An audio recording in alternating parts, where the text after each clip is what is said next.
lot from your team in this game. Can you separate the two parts? What did you learn about your team in the first half, and what about the second half? My biggest learning is there's a spirit and a fight and a resilience in this group that I really, really like.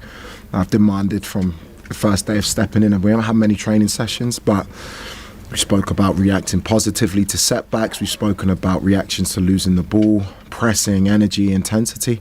All of that was there in the second half, which wasn't there in the first half. I don't put that just down to the changes I made. It's very difficult. We've had so many games in a short space of time. I was fearful of a lack of energy, and not energy or lack of application, but I felt our decision making was really poor in the first half. When to keep the ball, when we pressed, we were just too far off it. West Ham were by far the better team. Had a reaction at half time. The reaction of the team in the second half tells me that we've got something really, really special here if I can utilise the squad in the correct way. Nizar.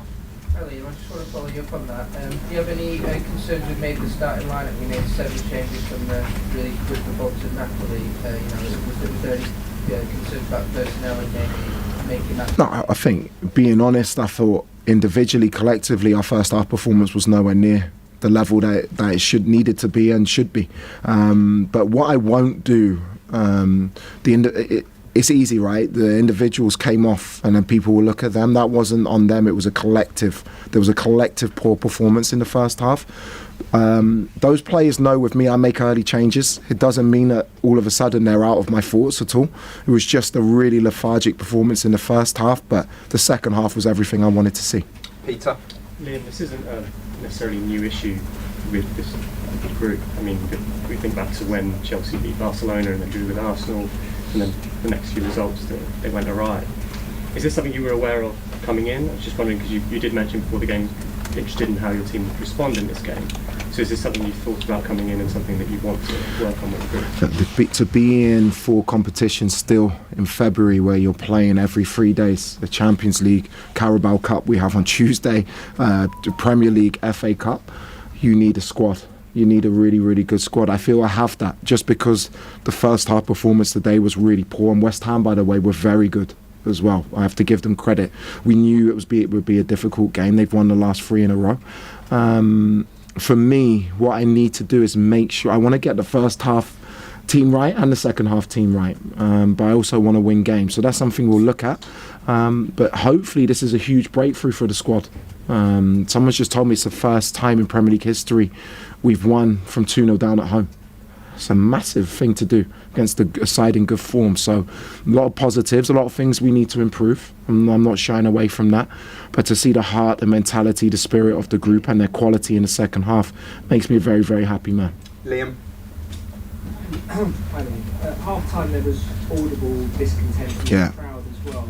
Sometimes as a team, do you need that as well to really hammer home what is a change? I have to say, the fans were magnificent in the second half. I could sense after 2 minutes of the second half they were with us. They were right to boo. I would have booed us in the first half. Our performance was nowhere near the level it needed to be in terms of collectively, in terms of our energy and our decision making. That's fair. So to see them after the game 45 minutes later so happy and delighted with what they saw from the team makes me very proud. I said to the players at half time, we can make what probably is the worst feeling of the season the best feeling of the season, and I think they went out and performed magnificently in the second half. Jacob.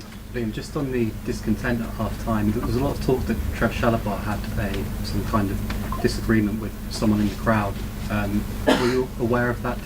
Was he okay? He definitely didn't. At the end of the game, when the whole stadium were cheering his performance, Trevor was excellent. Look, this is a club with huge demands. The fans pay fortunes to watch us play. They demand the minimum that we win duels. We've run for each other, and I felt in the first half that wasn't there. But I have to say, I have to give credit to the team, the subs who came on. Enzo Fernandez was magnificent for 95 minutes, and we showed in the end what the fans demand in terms of what we give to this club. We'll finish this section with Sam. The fans are obviously a bit volatile, but that isn't actually normal for this club. They have supported him, but I think it's because of the changes recently and that they feel that this club is in a strange period. It's sort of on you now, isn't it? It's on me. It's on me. I hope in time they'll say it was the best decision this club's ever made. But I can't focus on that. This is a really proud club with incredible tradition, history, recent history of winning trophies. They want that, and I want that too. So for a start, for a manager to come in midway through a season with not many sessions and have 6 wins out of 7 games, it's not a bad way to start. As long as the team show the fight and the energy and the intensity that they did in that second half, the fans showed that they'll be with us and they'll support us, and I'm really enjoying being part of this football club.